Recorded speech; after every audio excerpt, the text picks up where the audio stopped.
For local library branches like the Port Moody Public Library, rising costs are limiting budget operations. That permanent, incremental increase, strong funding from the province is really needed. In British Columbia, libraries are primarily funded by various levels of government. However, according to numbers from the Union of BC Municipalities, local city councils foot more than 90% of the bill, while the provincial government's share of costs has decreased from 21% in 1986 to 6% in 2022, which is why the Association of British Columbia Public Library Directors is calling on the province to increase its funding injections. Politicians always say how much they love libraries, but that love doesn't pay the bills. Everyone is happy to come visit us for the photo op, but nobody wants to cover the real cost of keeping the doors open.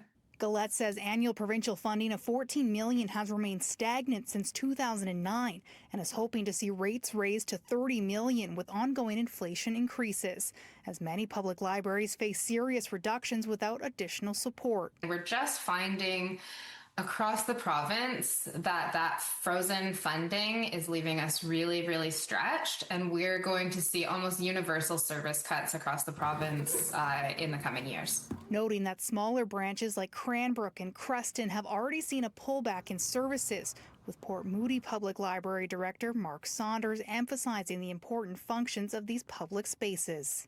Libraries, they are absolutely fundamental for physical, mental, emotional, social health.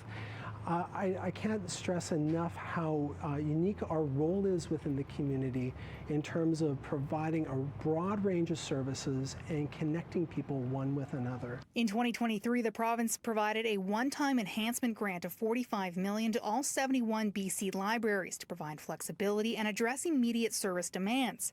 In a statement to City News, Minister of Housing and Municipal Affairs Christine Boyle says, "Libraries are critical to our communities, and we remain committed to working with library leaders and local governments to ensure public libraries continue to meet the evolving needs of British Columbians." And while Gillette says they're gaining the support from council members across the province, libraries need support from their provincial government now. The details might vary from community to community, but the reality is the same. Without stable funding, every community loses. In Port Moody, Sarah Jones, City News.